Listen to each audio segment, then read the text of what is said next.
14. On the inside in lane 1, Regions Bank, the Greedle is a Fury. In lane 2, Alabama Power Company, Double AC Paddles. In lane 3, Randall Riley. And on the outside in lane 4, United Way of West Alabama, Motley Crew. Looks like out of the gate, Regions, Alabama Power, and Randall Riley all pretty close.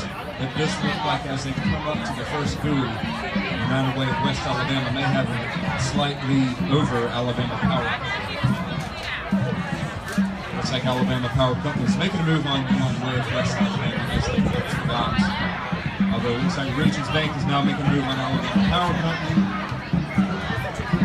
Alabama Power